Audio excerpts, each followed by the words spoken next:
Hello and welcome to another Demon 212 VC review. Today I'm going to be taking a look at Lunar Pool on the NES.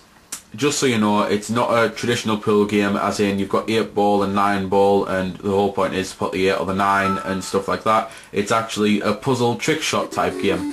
There's 60 stages overall, which you can choose from the start. You can also change the friction on the boards as well, so like if you want a smoother ball thing so you'll fly much faster than you can do. If you want it to be much harder, then whatever, you just have to change your friction.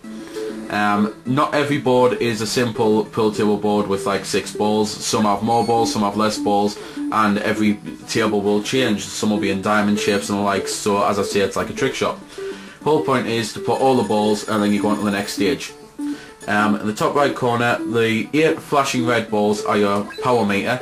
They're constantly going, so you just have to wait until the meter's on where you want to be when you want to shoot. It's not a hold down or anything, it's just push the shoot button when it's over the power that you want to shoot at.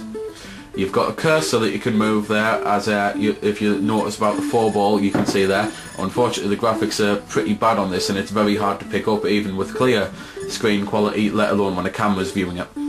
So you've got the cursor there, which doesn't affect your power or anything, that just shows you exactly where you're going to shoot, so that's quite cool.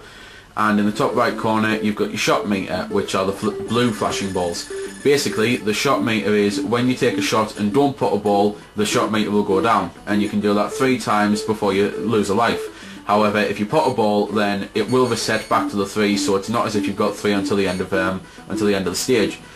When you lose a life, nothing happens really other than you lose a life. The board still stays in the same layout of where the balls were, so it's not exactly as if you've got to do it in one life. It's not that hard per se. There's a 2-player mode and a versus computer mode, but basically all these are for fun really. There's no real way to say that player 2's won, or player 1, and there's no way to say that you've beat the computer or you haven't. You just pop balls for points. Every ball gives you different points, so the 1's worth 10, the 2's worth 20, and so on and so forth.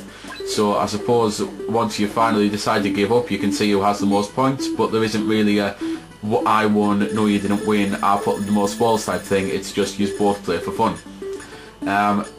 Music on the game is about 5 seconds long and then it repeats in a loop constantly, so it can do your head in. This might be a iPod friendly game, and as I say, the graphics are pretty awful for the time, but it is a fun game if you like puzzle games.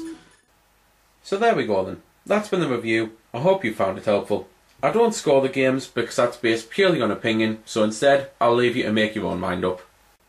So thanks for watching, and if you've got any questions about the game that I didn't answer in the vid or that hasn't been answered in the comments, then feel free to ask and I'll help if I can.